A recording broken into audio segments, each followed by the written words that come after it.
Today's guest is Robin Harris. Robin is the executive director of the Ivy League and has helped shape an athletic conference that stands alone from its peers in the world of college sports. The conference is known for taking a holistic approach to the student-athlete experience, and in this episode, Robin breaks it all down in great detail. We talk no scholarships, opting out of rev share, collectives, the future of college sports. You get it. We cover it all in this episode. I hope you enjoyed today's episode because I know I did. So without further ado, let's get into it. Just to dive really right into it, the first thing I want to discuss with you is the Ivy League model is very unique across the world of college athletics. So to start the conversation, could you describe at the core kind of what the Ivy League model is and how it's different from every other conference in America? Yeah, we really focus on the student athlete experience. And for us, it's interesting, even the term student athlete. I worked at the NCAA before I came to the Ivy League, and I was really trained in student-athlete. And then when I came to the Ivy League, it really felt quite liberating because it's presumed that our athletes are students, and so we can actually talk about them as athletes and students and use the words interchangeably. And I say that that's really important because we focus on the overall experience of the students who happen to play athletics in the Ivy League. And of course, like yourself, they're choosing the Ivy League because they have the chance to compete at the highest level athletically and achieve their dreams, whatever that is athletically. But at the same time, we allow them to be students, both in the classroom, but outside the classroom, socially, and to be involved in other activities. And we do that by limiting the amount of time that they're spending on their sport, particularly out of season, but sometimes also in season where there's fewer games than the NCAA would otherwise allow. And so it really is about the ability to have the best of both worlds, to receive that world-class education and compete athletically at the highest levels. All our decisions stem from that. And I'm happy to get into more detail, but I think at the highest level, that's where our philosophy really is focused. Yeah, you described that really well. And I think off the bat, a follow-up I immediately have is one thing you mentioned is some of the things that the Ivy League has to do as part of, like, I guess, preserving the student-athlete experience is limit some of the things that other schools may do and, I guess, allow for their athletes. And, like, for example, the summertime, greater hours during the week. How do you think kind of implementing this into the student-athlete experience in the Ivy League could potentially, I guess, um, on the outside, you could say hinder the ability for us to be as competitive as other conferences? Yeah, I mean, certainly the summer access has become more common outside the Ivy League in a greater number of sports. And when I say summer access, what I mean is that coaches can have required practices and athletic activities on campus with the members of their team throughout a really significant part of the summer. And we don't allow that because, as you know, the summer really is about the student athletes having the opportunity to have internships and gain real world experience and jobs that prepare them for life after their time in the Ivy League is finished. And that has been a bedrock principle. What that in turn means is as our coaches are beginning to work out with teams, whether it's fall sports or winter sports, they haven't had that time in the summer to get to know the new players on the team, to see how the team is gelling without the seniors that have graduated. And schools across the country, coaches across the country, do have that opportunity. So they know their teams at a higher level, and it may take our coaches a little longer to develop the chemistry of the team. But with that said, we remain the fifth best conference in Division One sports when you look across all sport metrics. And we used to be six, by the way, but with the demise of the Pac-12, we moved up to fifth.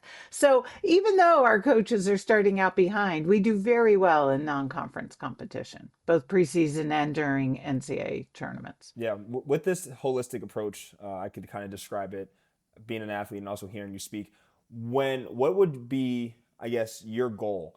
Every single athlete that comes into the Ivy League, what is your goal for them when they graduate as seniors in your head?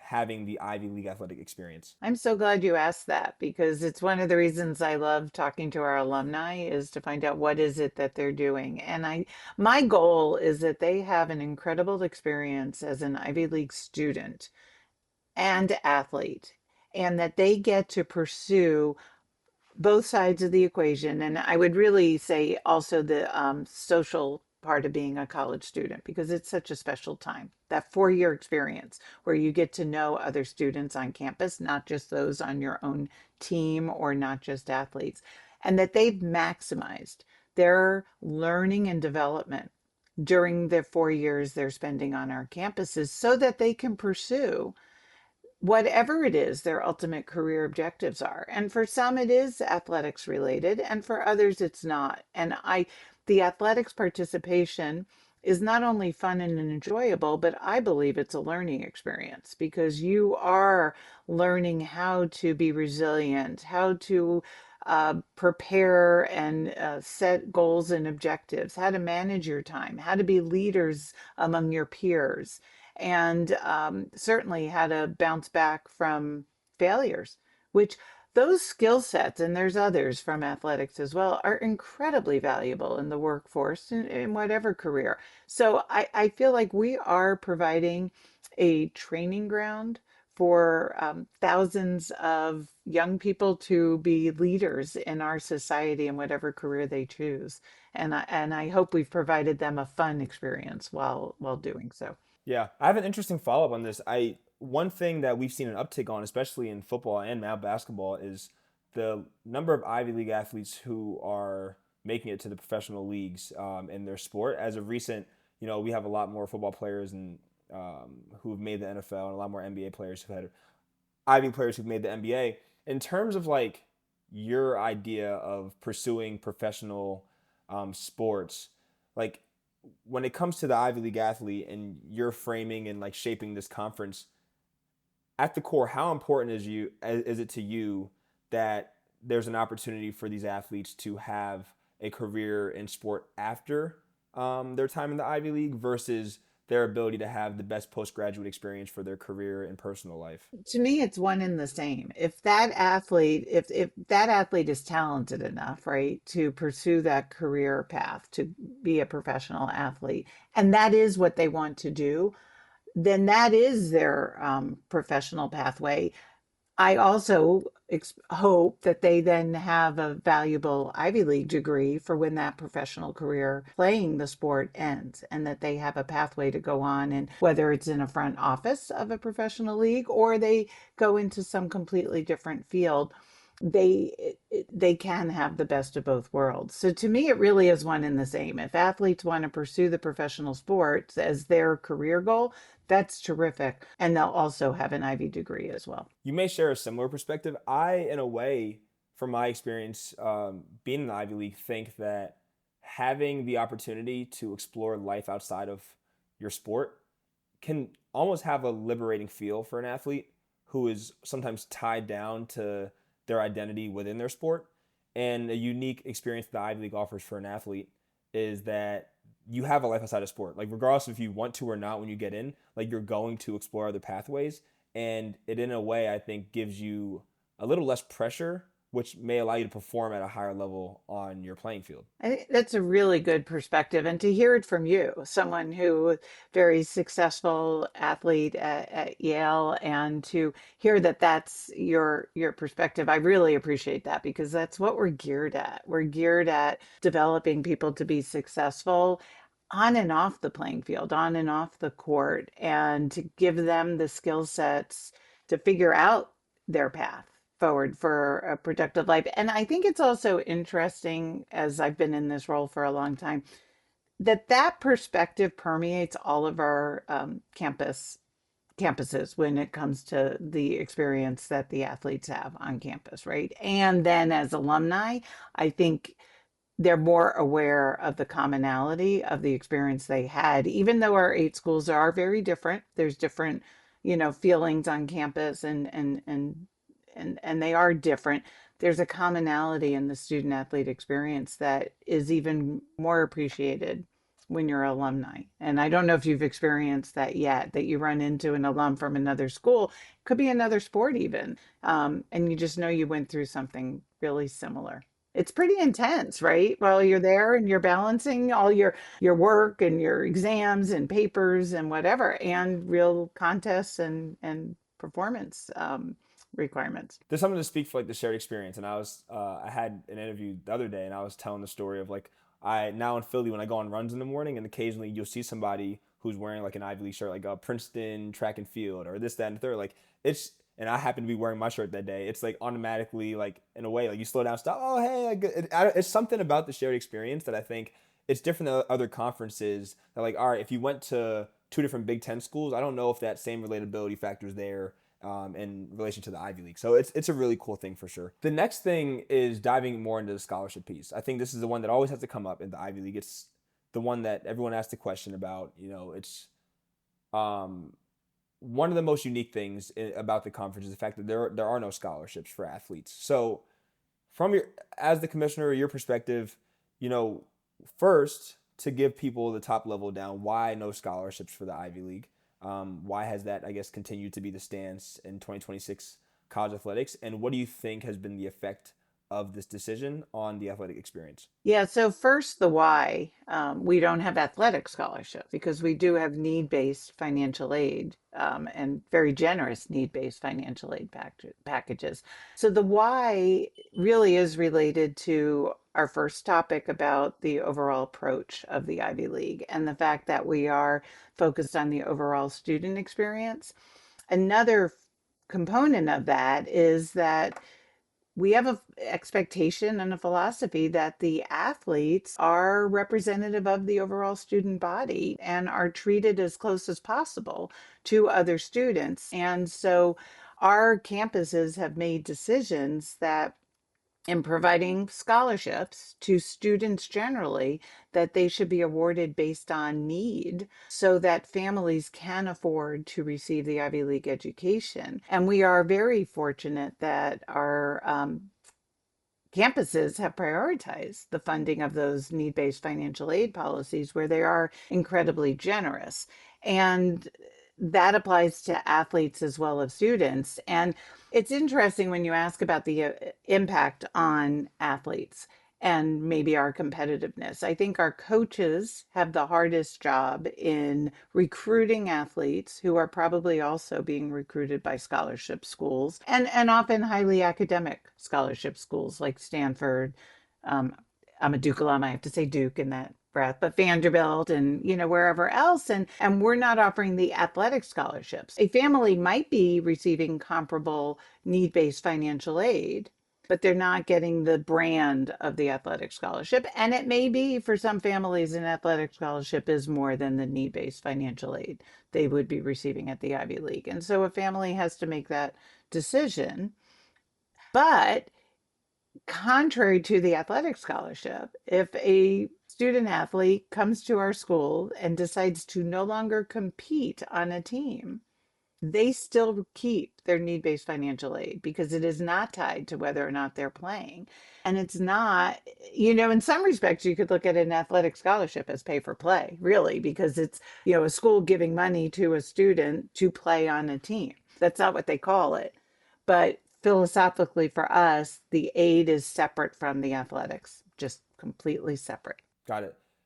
And then with the scholarship itself, like is the main objective of not providing scholarships to or like the athletic scholarship to the athletes in the Ivy League to maintain the I guess the identity piece of like athlete, I don't know, musician, writer, author. If you guys are all at Yale, you are all in a way one and the same, doing and pursuing your own individual, I guess, experiences, and one does not grant a free athletic scholarship and the other one doesn't. Is that kind of the approach and the mindset, or It's close. It's close. It's the idea that athletes are students first and foremost. And as such, you're coming to our schools for the education. And athletics is an extracurricular activity, similar to if you're a musician or a drama, someone who participates in the drama program. And it's an important part for that student, regardless of the activity you pick to pursue while you're a student. But the focus is your education in the classroom. Now we know, and we're committed to the experience outside the classroom as well. But athletics is, in that respect, um, a extracurricular activity, and that's why the financial support is not granted specific for that purpose, just like it's not granted for the musician or the actor. If that makes sense. Makes sense. Yeah. Interesting one for you to even go deeper into this. So I think part of at the I guess the beginning of NIL specifically for like the Power Four conferences, I think one of the main arguments was about revenue generation in um, revenue sports like the football and basketball. Sorry, that's my dog. Sometimes barking. Um, give him a second. Hey, Charlie. What kind of All dog? right, great. Can I ask that? He's a toy Cavapoo. Oh, There let there me he see. is. He's always Oh, hanging out. so cute. I He's love always dogs. hanging out. I love dogs. Yeah. But in revenue generating sports specifically, I think one of the arguments when NIL began was the schools are bringing in revenue on, I guess, the backs of these athletes, and they're not getting anything in return. These athletes, is that different in the Ivy League because the fact that I guess to be like a little more candid, like we're not bringing in as much revenue as like in Ohio State for football and basketball. That I guess the scholarship plus pay for play argument is not as strong and valid. Yeah, that's certainly part of it. I mean, we are operating an average of 35 sports across our 8 schools, and with all schools over 30 sports.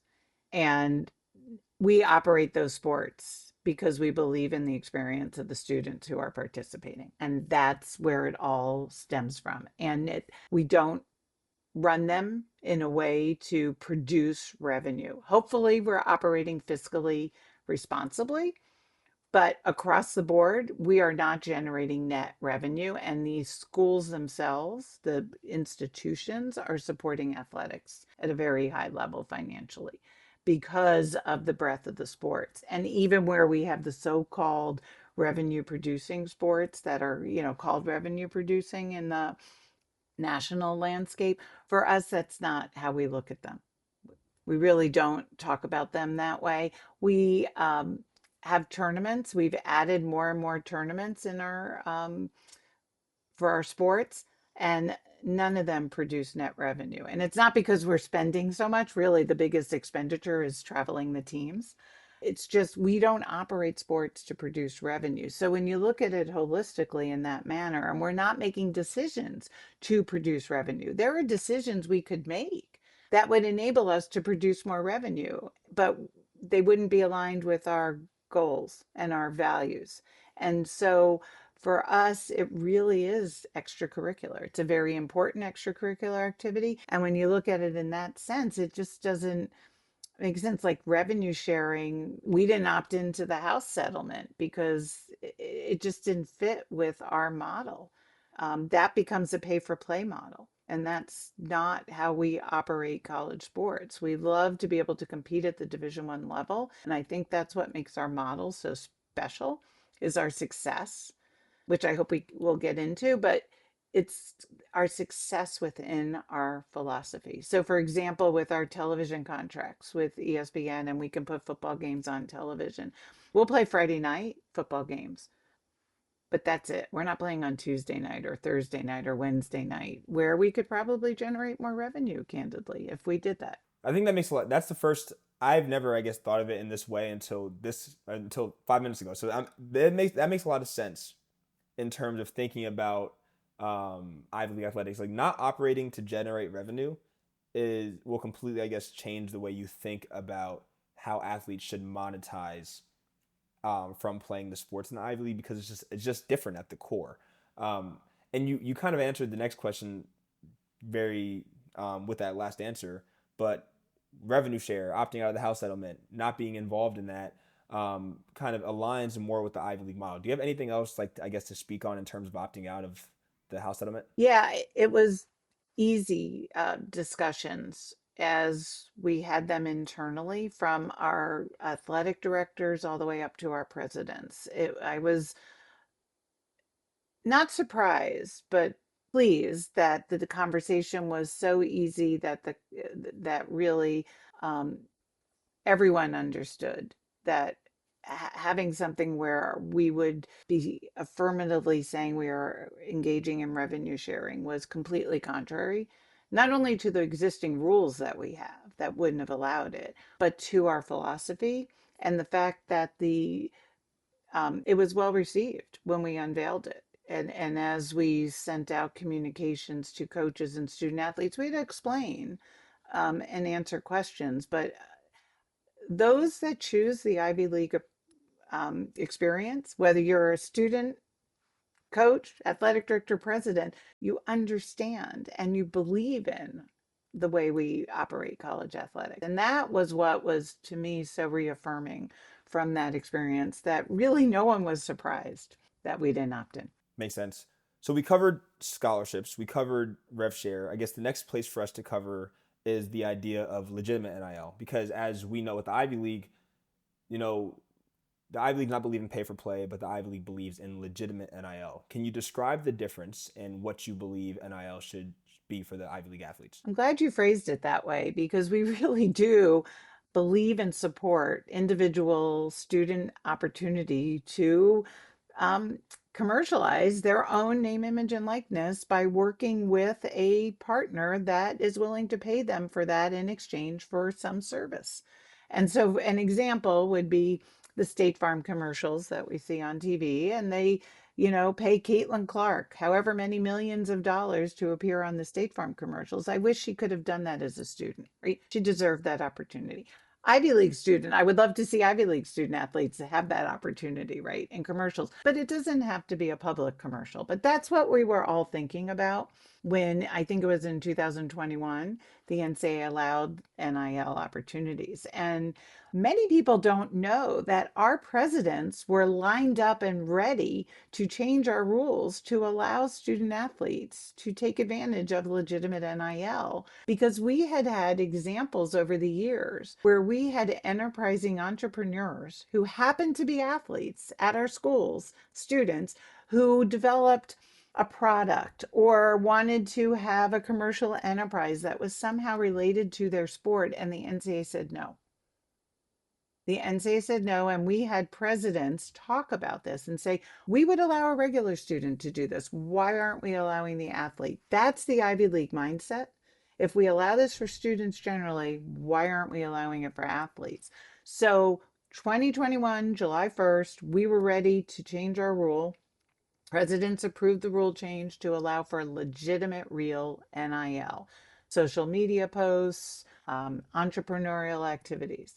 And we still support the student athletes' opportunity to engage in those activities, and they are engaging in real, legitimate NIL. What's happened externally, for the most part, has not been real, legitimate NIL. What you're hearing about and reading about is fake NIL, which is pay for play. Mm-hmm. In terms of legitimate NIL within the Ivy League, is it your belief that it is up to the individual to do the work to pursue these opportunities, or do you believe that down the road on the 5 to 10 year roadmap that there should be, I guess, avenues in place, I guess, to like have support to like learn how to, like, for example, learn social media, learn the value of, I guess, building your personal brand that, I guess, individual institutions offer? Or once again, do you think this is an individual pursuit that an athlete should be on if they're interested in it? Yeah, those are excellent questions. So our current rules actually specify that our schools and staff members and coaches are not allowed to arrange or direct an NIL opportunity for a student athlete. And so that is intended to keep the NIL activity as truly an individual opportunity. You're asking also about the skill sets that would benefit from anyone really who wants to engage in some sort of commercial endeavor and to understand that. And so, yes, there could be opportunities for schools to generally provide that across the student body, right? If you think about business schools or, classes you could take, or I do think there are opportunities there. How do you build your personal brand, whether that's for NIL or looking for a job or, a career? There's also issues related to financial planning, tax consequences, and other, legal review of contracts. Those are things that students are having to navigate on their own, and there could be opportunities to provide some general information there. Yeah, for sure. Okay, so we covered the, I guess, three different areas. The last area is like the collective space. I'm interested to hear your thoughts about the collective space and, like, I guess in general, alumni support, donor support, and to have some type of influence in the athletic space. It seems to be, I guess, the trickiest part of the whole NIL landscape that has a lot of like murkiness. I'm interested to hear his perspective about collectives, how they currently, I guess, work within the Ivy League, if like, I guess, how you see the whole collective space. So it's interesting. Collectives are something that's not actually a defined term, right? And so what collectives has developed to mean is a group of supporters of a particular school's athletics programs, and they can be alumni or donors generally, and they're pooling money, as I understand it, collectively to then pay the athletes. And the question is, they're calling it NIL, but my question is, what business, what service is the NIL benefiting? And if you look even to there's a clearinghouse that has to review NIL arrangements nationally called NIL Go, and they have standards, and one of the standards is whatever entity is using the NIL services has to be of an athlete has to be doing so for a valid business purpose. And the question is, when you have a group of alumni or donors supporting a particular school's program, what's the valid business purpose that they are, paying the athlete to promote? And collectives really, as far as I understand it, have an issue demonstrating that valid business purpose. So I think it will be interesting to see how the clearinghouse proceeds nationally with reviewing deals that are funded by collectives. What you're seeing instead is more and more schools starting to bring those quote NIL payments in house, where they really become athletic revenue sharing, and then they count toward the cap. And if it's NIL, they don't count toward the cap. We're not part of that, so I'm not an expert in all of that. From our perspective, we don't ban collectives per se, because like I said, they're not defined. What we do is we look at the NIL activity and say, is it real legitimate NIL activity for a valid business purpose? And that typically involves a commercial entity, potentially a nonprofit, and to date, not a collective. Yeah. So I guess the main one that we've seen to be, I guess, even touch the space at all has been UPenn. I'm interested to hear, I guess, the perspective you have there. I know, like, all I have there is perspective of just like seeing that they've been exploring and working in the space a bit. But I mean, I guess I'm just interested to hear kind of how that your perspective on that has been, and where your head's at with all that. Well, it's really the same, that whatever the NIL activity is, the entity funding that activity has to be using the NIL activity for a valid business purpose. So if they want to pay an athlete X thousand dollars, our question's going to be, what is the athlete doing and how is that benefiting your a valid business purpose? And a collective to date has not been able to, yeah, we haven't seen anything along those lines. That makes sense. So I guess big picture, the way you could frame it is like a third party entity. The way it would work is like, let's say a third party entity was like, we want to help connect specific athletes to local brands and companies and like for legitimate purposes to help them grow local business and boost local business and add camaraderie in the area. And they serve as like, and they, I guess, fund rather than like, let's say a pizza shop having to be the one paying the athlete, the third party is the one doing that. Is that what NIL? That was, I don't know if that was confusing. I'm trying to in my head just Yeah, we would have to look at something like that, but because the entity receiving the services yeah, needs I see. to be Okay, the one funding. interesting. Yeah, sorry. I We just c- was I in my head I always think about like this whole collective thing. I'm like, how does this work with the third party? It's a very interesting the space, and I'm glad that the collective is very complicated, and I think it will be interesting from your perspective as you look at it holistically. Pay attention to what's happening with the NIL Go clearinghouse as they're evaluating and as you see more deals that are um, go through arbitration, right? Because like they become more public. There are very specific rules intended to maintain NIL as legitimate commercial activity for a valid business purpose. And that's where our rules are. And we have a separate review process. We receive reports. Student athletes self disclose deals to the schools and then get reported to our office. So we know there's real legitimate NIL activity occurring for a good number of our student athletes. And we are reviewing to make sure it's not the pay for play fake NIL that's happening elsewhere. got it, got it. I'm interested to hear your thoughts about the overall, I guess, return on investment of a kid choosing the Ivy League over maybe a bigger opportunity like a Power Four school that maybe is a little bit lower academically, but they offer them, a solid amount of money for NIL. Yeah, or revenue share. Yeah, it's a Sorry, yeah, right, yeah, yeah. it's a big it's a big decision for a family, and they have to decide what are their goals and where do they want to spend 4 years, hopefully 4 years. That's what we experience. We have incredibly low transfer rates. Like our students come and they stay for 4 years, which is really part of the college experience, right? And so, what do you want? And what role is athletics for you as part of your college experience? It can be a very important part of your college experience. It can even be more than half of your college experience. But the fact is, you have a significant part of your college experience if you come to the Ivy League, that it's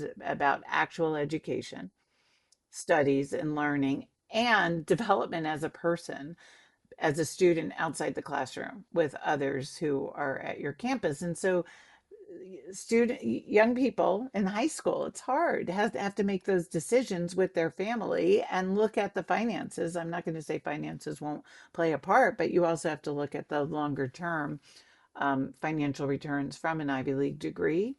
From a college degree, are you going to, if you go to the and you pursue this other path, do you think you'll receive your degree? Are you more interested in, I'm really concerned about the graduation rates outside the Ivy League with transfer rates the way they are right now and what that means for people in the future. So it's, I think the return is there, no question.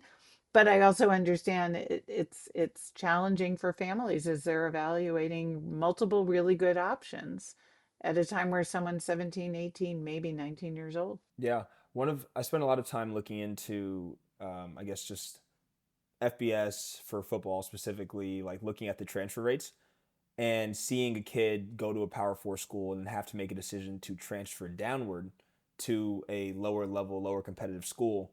It in a way seems like it's an ill-advised decision if you can just go to the Ivy League in the first place. And we'll talk a bit about 5 for 5 and your thoughts on all of that. But as we've seen a lot of kids using the ability to transfer after graduating from an Ivy to use one final year and play elsewhere.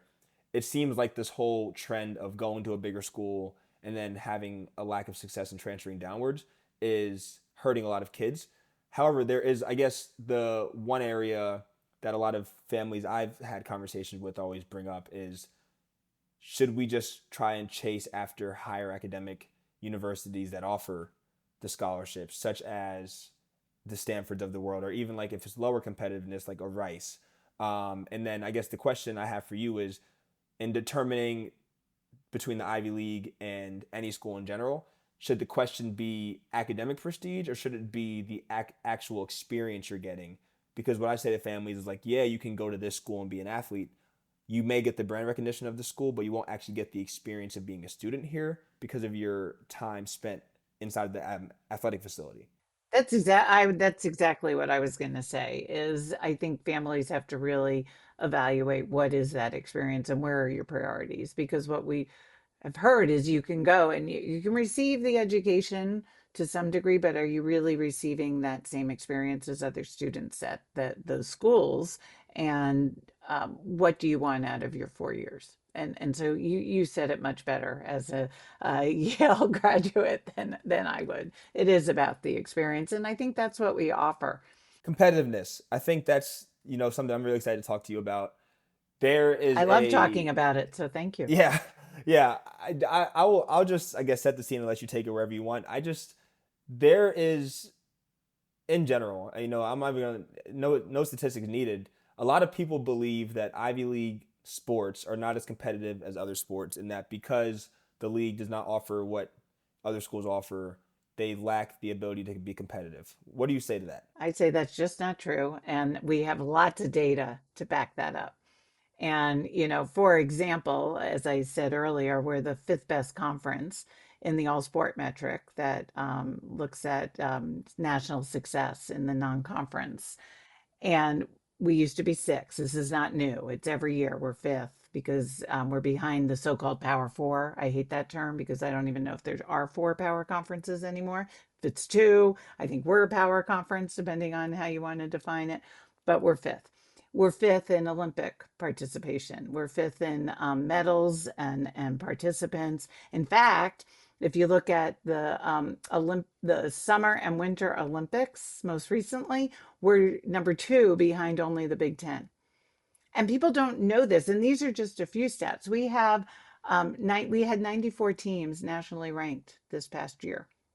We in 11 we had 11 multiple bids in NCAA tournaments this past year, including one near and dear to your heart, the FCS championship. And it was our first year participating. And while the other FCS conferences were incredibly thrilled when, through your great work and other student athletes, the presidents approved our participation. And the other conferences really were thrilled to have us join the FCS championship. I don't think they anticipated we would have two teams selected right off the bat, and that we would have Yale then go on to defeat a traditional powerhouse in Youngstown State and take Montana State to the wire and really give them their toughest game in the second round. So we have so many examples like that. We had half of the field hockey Final Four were Ivy teams this past year. And we have tremendous success. Obviously, the women's basketball getting multiple teams in the NCAA tournament in several years, going to the Sweet 16 in men's basketball recently, defeating SEC powerhouse and other powerhouse programs. So, I can go on and on about our success. What it really is a testament to is the fact that families and students, to our earlier conversation, are choosing the Ivy League for the overall experience, and they're incredibly talented athletes who are choosing the Ivy League, and they understand that they can pursue their competitive dreams while getting the full experience of being an Ivy League student. And so I continue to believe and espouse every chance I get that the strength of our model is evidenced by the success that we are having. And I hope that other conferences will understand you can operate consistent with your principles and values. It all doesn't have to be about generating revenue. I know this sounds, Pollyannish, but I think our model proves it. It's really energizing just to hear you speak about it because in the world of sports media, what we all read about is revenue generation, trying to be raise the most money to get the best athletes to win the national championships, and even worse, kind of being like focused and hyper focused on just two sports. And to see you as a commissioner just and also see a league that operates under this model that shows one dedication, support, and love for all of the sports and succeeds in it is a really like kind of admirable thing in 2026 college athletics. So the question is, as a commissioner, how have you maintained alongside your staff, everyone you work with throughout the Ivy League, how have you all maintained the ability to kind of just like stay rooted in the tradition and stay rooted in everything the Ivy League stands for in a world where college athletics seems to have taken a complete shift toward revenue generation, getting the best athletes, raising the most money, and winning national championships through the raising of money versus just having the best athletes and best experience. It's a really good question, and it's one that we have been discussing throughout the league for the past several years. In fact, our athletic directors several years ago started meeting with seasoned veterans who have experience at all different levels of college athletics and understand the Ivy model, and hearing their perspective of the Ivy League. And the easy answer coming out of those conversations was the Ivy League approach is so special, it is time to double down, and it is time to preserve the focus on the student experience, as we've been talking about throughout this discussion, and truly double down because there is a place for our approach in Division One athletics, and to continue providing these experiences and having the success that we're having. It was an incredibly reaffirming conversation, and again, was an easy one because those who come to the Ivy League are committed to our principles and values. The final thing I want to talk about with you is kind of just the current state and also the next 5 years of college athletics in general. You continue to talk about through in our conversation and other conversations kind of your belief of this model and also kind of also bigger picture the inability to sustain some of the things that are happening on a higher level in college athletics. What do you think about the current state of college athletics in 2026, and where it could potentially be heading? Yeah, I'm glad you asked that because I was debating in the answer to my last question to talk about my concerns about broad-based sports sponsorship outside the Ivy League. And that has an impact on us because we have a lot of niche sports and we rely on competition outside the Ivy League. I mean, we could play ourselves all the time, but it's fun to go outside the Ivy League and test ourselves nationally.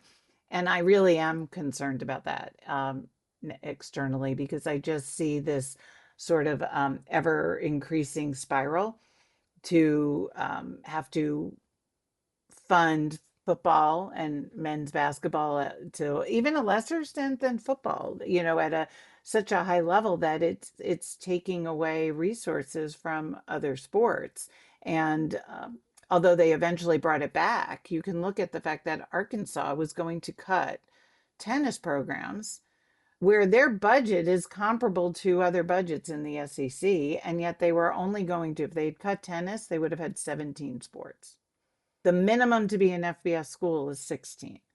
So you think about where we could head, and I look at a program like Ohio State, which I think has 38 sports. They're competing against an Alabama that has maybe 22 sports, but yet their budgets are probably comparable. How is Ohio State going to continue to fund those sports? How is Stanford going to continue to fund all those sports? And are we going to see a reduction in sports, which not only affects the Ivy League, it affects our country. It affects the ability to provide these life-changing experiences to young people who become leaders, because sports does produce leaders. It also affects our Olympics because these sports are fueling our Olympic teams. And so it's I am very concerned about where we're headed. Are there any it seems in a way too far gone to even make a lot of drastic changes? Are there certain things that you believe could restore some of restore to a sustainable way? Because right now I just think that the current model is unsustainable at a larger level.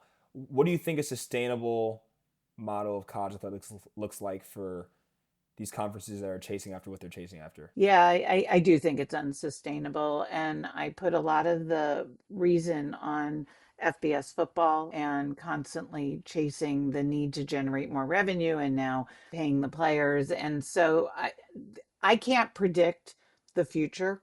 And anyone who says they know where it's headed, they don't. No one knows.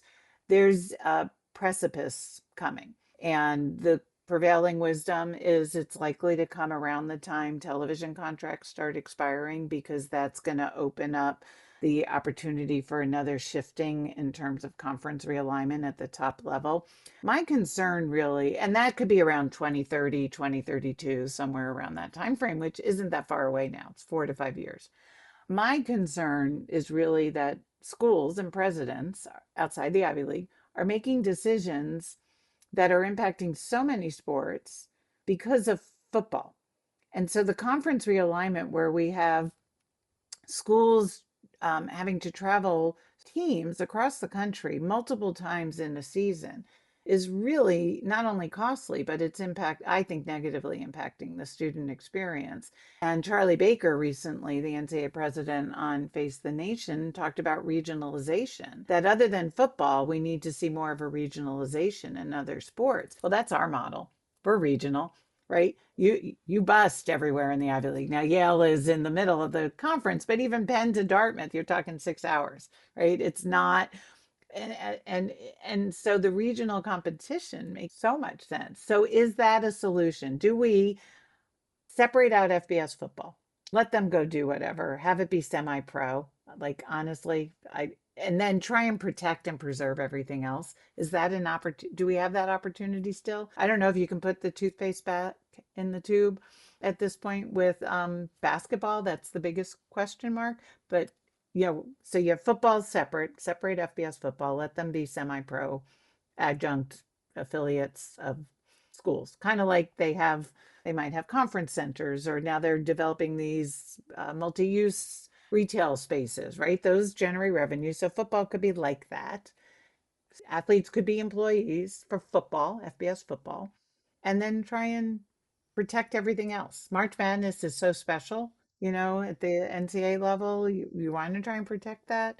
And but I really worry about all the other sports. That makes sense. That makes sense. My final question for you is this: you went to Duke. You had the Duke experience. You spent tons of years in the NCAA. You've kind of seen so many different areas of college athletics. How have you formed your guiding principles as an individual that has allowed you to be at the helm of a conference that is, I guess, in a way, like doing groundbreaking stuff in 2026? How have you, I guess, been able to have your guiding principles, stay grounded in them, and continue to be a trailblazer in this space? It's interesting that you asked that because it really was my time as an undergraduate at Duke that influenced my philosophy. I was not talented enough to be an athlete by any stretch of the imagination while in college, but I lived with athletes in dorms. I saw them, they were in my classrooms, they were friends. We ate together. They were part of the campus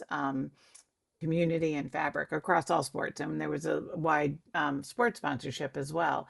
And so I'm a big sports fan, always have been. And as I was pursuing a career in sports while in law school, I started to look at the professional sports first. And I did a lot of informational interviewing and quickly realized this was about running a business where the commodity happened to be sports. And that wasn't my driver. And then as I learned about college sports, NCAA rules fascinated me. Some of them are crazy and have been changed, but I was just fascinated by it and by the overall student experience. And that has really influenced me throughout my time. So when this Ivy League opportunity came open 18 years ago, yeah, so I'm entering my 18th year. It's crazy. It just was, it felt right to me. I felt in my gut. I always tell people make your big life decisions based on your gut. This was the right decision for me in my gut. And so it was easy. And that's, I think, why it's been such a fabulous experience throughout my tenure, because I'm working with people that feel similar. You're not coming to and staying in the Ivy League if you don't buy into our principles and values, because it's hard. We're operating a lot of moving parts, a lot of sports with really shoestring budgets and shoestring staffs. We have 12 total staff members, including me, and we're operating now 20 Ivy League events and championships, and working with all different coach groups and athletic directors and presidents. And so it has to be a passion project, which it really has been for me and for the people I work with. Well, Robin, this was great. I really appreciate your time and your insight. This is, I think, going to be a very beneficial conversation for many of people who end up listening to this. So, for the listeners, thank you for listening to Ivy Athlete. We're getting it rolling now. This is so far so good. Subscribe, and we'll see you next time. Well, this has been great, and you're an excellent example of why I do what I do. So, Mason, thank you for all that you're doing to continue to demonstrate the value of the student athlete experience we provide. Thank you, Robin. I really appreciate it.